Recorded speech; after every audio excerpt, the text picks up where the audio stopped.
ಬಡವರ ಪರವಾಗಿ ನಾವು, ಕೈಲಾಗದವರ ಪರವಾಗಿ ನಾವು, ಧ್ವನಿ ಇಲ್ಲದವರ ಪರವಾಗಿ ನಾವು ಅಂತ ರಾಜಕಾರಣಿಗಳು ಉದ್ದುದ್ದ ಭಾಷಣವನ್ನು ಬಿಡ್ತಾರೆ. ಆದರೆ ಅಧಿಕಾರಿಗಳ ನಿರ್ಲಕ್ಷ್ಯ ಹೇಗಿದೆ, ಇವರ ನಿರ್ಲಕ್ಷ್ಯಕ್ಕೆ ಬಡವರು ಹೇಗೆ ಕಷ್ಟಪಡ್ತಾ ಇದ್ದಾರೆ ಅನ್ನೋದಕ್ಕೆ ಇದಕ್ಕಿಂತ ಬೆಸ್ಟ್ ಎಕ್ಸಾಂಪಲ್ ಇನ್ಯಾವುದೂ ಇಲ್ಲ ಅಂತ ಅನ್ನಿಸ್ತಾ ಇದೆ. ಅಷ್ಟಕ್ಕೂ ಈ ಸ್ಟೋರಿ ಅನ್ನೋದು ಏನು ಅನ್ನೋದ್ರ ಬಗ್ಗೆ ಒಂದು ಎಕ್ಸ್ಕ್ಲೂಸಿವ್ ರಿಪೋರ್ಟ್ ಇದೆ, ನೋಡೋಣ ಬನ್ನಿ. ಬೆಂಗಳೂರಿನಲ್ಲೊಂದು ಮನಮಿಡಿಯುವ ದೃಶ್ಯ. ರೋಡ್ ಅಗೆದು 8 ದಿನವಾದರೂ ರಿಪೇರಿ ಇಲ್ಲ. ಕಾಂಟ್ರಾಕ್ಟರ್ ನಿರ್ಲಕ್ಷ್ಯಕ್ಕೆ ವಿಶೇಷ ಚೇತನ ಯುವತಿ ಪರದಾಟ. ನಡೆಯೋದಕ್ಕೂ ಆಗಲ್ಲ, ಬೈಕ್ ಹೊರಗಡೆ ತೆಗೆಯೋದಕ್ಕೂ ಆಗ್ತಿಲ್ಲ. ಪಬ್ಲಿಕ್ ಮುಂದೆ ವಿಶೇಷ ಚೇತನ ಯುವತಿ ಅಳಲು. ಈ ದೃಶ್ಯವನ್ನ ಒಮ್ಮೆ ನೋಡಿ. ಅಮ್ಮ ಹಿಂದಿನಿಂದ 4 ಚಕ್ರದ ಬೈಕನ್ನ ತಳ್ಳಿ ಸುಸ್ತಾಗ್ತಿದ್ದಾರೆ. ಎಷ್ಟು ತಳ್ಳಿದ್ರೂ ಕೂಡ ಗಾಡಿ ಮುಂದೆ ಹೋಗ್ತಾ ಇಲ್ಲ. ಎಷ್ಟೇ ಆಕ್ಸಲೇಟರ್ ಜಾಸ್ತಿಯನ್ನ ಮಾಡಿದ್ರೂ ಕೂಡ ಬೈಕ್ ಕೂಡ ಮುಂದೆ ಸಾಗ್ತಿಲ್ಲ. ಕೊನೆಗೆ ಅಸಹಾಯಕವಾಗಿ ವಾಪಸ್ ಮನೆಗೆ ಹೋಗ್ತಾ ಇರುವ ವಿಶೇಷ ಚೇತನ ಯುವತಿ. ಹೌದು, ಹೀಗೆ ಮನೆಯಿಂದ ಒಬ್ಬರೇ ಮೆಟ್ಟಿಲನ್ನ ಇಳಿದು ಹೊರಗೆ ಬರ್ತಾ ಇರುವ ಈ ಯುವತಿಯ ಹೆಸರು ಸುಮಾ. ವಿಶೇಷ ಚೇತನರಾಗಿರುವ ಸುಮಾ ಪೋಷಕರೊಂದಿಗೆ ಬೆಂಗಳೂರಿನ ವಿಜಯನಗರದ ಅತ್ತಿಗುಪ್ಪೆಯ 8ನೇ ಕ್ರಾಸ್ನಲ್ಲಿ ವಾಸವಾಗಿದ್ದಾರೆ. ಬಟ್ಟೆ ಅಂಗಡಿಯೊಂದರಲ್ಲಿ ಕೆಲಸ ಮಾಡುವ ಸುಮಾ 4 ಚಕ್ರದ ಬೈಕ್ನಲ್ಲಿ ಕೆಲಸಕ್ಕೆ ಹೋಗಿ ಹೇಗೋ ಜೀವನ ಸಾಗಿಸ್ತಿದ್ರು.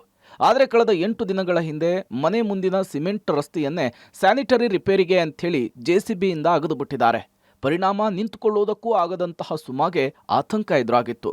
ಯಾಕೆಂದ್ರೆ ಸುಮಾಗೆ 4 ಚಕ್ರದ ಬೈಕ್ ಓಡಿದ್ರೆ ಮಾತ್ರ ಕೆಲಸಕ್ಕೆ ಹೋಗೋದಕ್ಕಾಗೋದು. 2 ದಿನದಲ್ಲಿ ರಸ್ತೆ ರಿಪೇರಿ ಮಾಡ್ತೀವಿ ಅಂದಿದ್ದ ಕಾಂಟ್ರಾಕ್ಟರ್ 3 ದಿನವಾದ್ರೂ ಅತ್ತ ಕಡೆ ಸುಳಿದಿಲ್ಲ. ರಸ್ತೆ ಇಲ್ಲ ಅಂಥೇಳಿ ಸುಮಾ ಮನೆಯಲ್ಲಿ ಕೂರೋದಕ್ಕಾಗಲ್ಲ, ಏನಾದರೂ ಮಾಡಿ ಕೆಲಸಕ್ಕೆ ಹೋಗಲೇಬೇಕು ಅಂಥೇಳಿ ಬೈಕನ್ನು ಹೊರತೆಗೆದು ಶತಪ್ರಯತ್ನ ನಡೆಸಿದ್ರು, ನೋ ಯೂಸ್.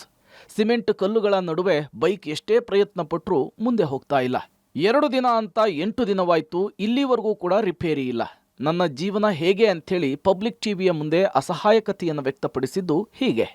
ಬೆಂಗಳೂರಿನಲ್ಲಿ ಕಾಂಟ್ರಾಕ್ಟರ್ಗಳ ನಿರ್ಲಕ್ಷ್ಯ ಯಾವ ರೀತಿ ಇರುತ್ತೆ ಅನ್ನೋದಕ್ಕೆ ಇದೊಂದು ಬೆಸ್ಟ್ ಎಕ್ಸಾಂಪಲ್ ಅಂತ ಹೇಳ್ಬೋದು. ಬೆಂಗಳೂರಿನ ವಿಜಯನಗರದಲ್ಲಿರುವಂಥ ಅತ್ತಿಗುಪ್ಪೆಯಲ್ಲಿ ಕಳೆದ 1 ವಾರಗಳ ಹಿಂದೆ ಕಾಂಟ್ರಾಕ್ಟ್ ರಸ್ತೆಯನ್ನು ಕಿತ್ತಾಕಿ ಇಲ್ಲಿವರೆಗೂ ಕೂಡ ಅದನ್ನು ರಿಪೇರಿ ಮಾಡಿಲ್ಲ. ಅಂದರೆ ಅದನ್ನು ಮತ್ತೆ ಸರಿ ಮಾಡ್ತೀವಿ ಅಂತೇಳಿ ಏನು ರಸ್ತೆನ ಕಿತ್ತಾಕ ನಂತರದಲ್ಲಿ ಈ ರೀತಿಯಾಗಿ ಎಷ್ಟು ಅವ್ಯವಸ್ಥೆ ಆಗಿದೆ ಅಂತ ನೀವು ನೋಡ್ತಾ ಹೋಗ್ಬೋದು. ಪ್ರಮುಖವಾಗಿ ಮನೆ ಮುಂಭಾಗದಲ್ಲಿರುವಂಥ ಈ ಕಾಂಟ್ರಾಕ್ಟ್ ರಸ್ತೆಯನ್ನು ಏನು ಕಿತ್ತಾಕಿದ್ರೆ ಇಲ್ಲಿವರೆಗೂ ಕೂಡ ಯಾರೂ ರಿಪೇರಿ ಮಾಡೋಕ್ಕೆ ಬಂದಿಲ್ಲ. ಪರಿಣಾಮವಾಗಿ ಇದೇ ರಸ್ತೆಯಲ್ಲಿ ಇರುವಂಥ 2 ಅಂಗವಿಕಲ ಯುವತಿಯರೇನಿದ್ದಾರೆ ಅವರು ಪ್ರತಿನಿತ್ಯ ಕೆಲಸಕ್ಕೆ ಹೋಗಬೇಕಾಗಿರುತ್ತೆ. 8 ದಿನಗಳಿಂದಲೂ ಕೂಡ ಇವರು ಕೆಲಸಕ್ಕೆ ಹೋಗ್ದೇ ಮನೆಯಲ್ಲೇ ಕೂತಿರುವಂಥ ಪರಿಸ್ಥಿತಿ ನಿರ್ಮಾಣವಾಗಿರುವಂಥದ್ದು ನೀವು ನೋಡ್ತಾ ಇರ್ಬೋದು. ಇಲ್ಲೇನು ಕೂತಿದ್ದಾರೆ, ಇವ್ರ ಹೆಸರು ಸುಮಾ ಅಂತೇಳಿ.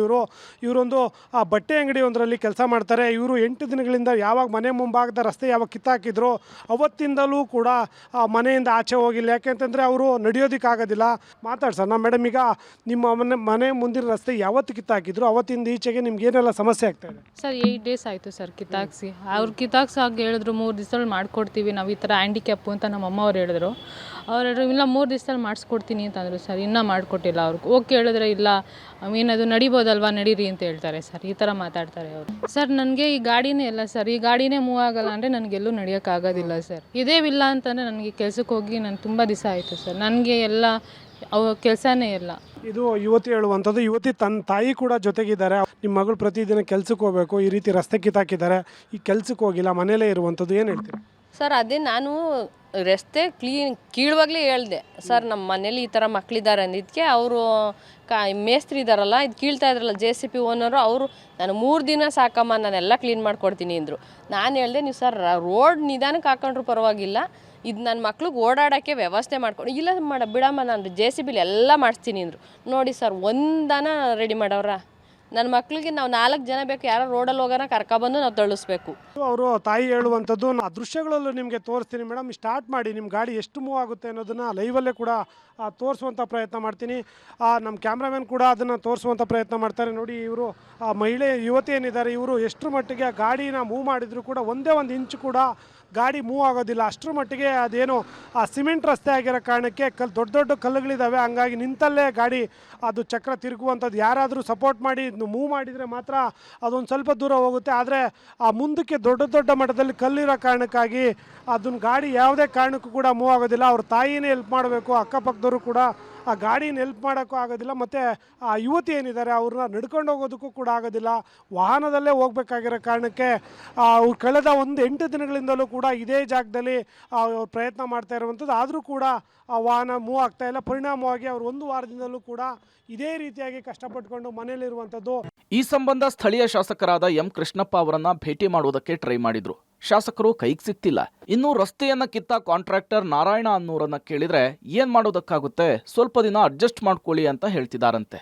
ಅಂಗವಿಕಲೆಯಾದ್ರೂ ಮನೆಯಲ್ಲಿ ಕೂರದೆ ಸ್ವಾಭಿಮಾನದ ಬದುಕನ್ನ ಕಟ್ಟಿಕೊಂಡಿರುವ ಸುಮಾಳಿಗೆ ರಸ್ತೆ ಸರಿಪಡಿಸೋದ್ರ ಮೂಲಕ ಜೊತೆಯಾಗಿ ನಿಲ್ಬೇಕಿದೆ. Umesh, crime bureau, public TV.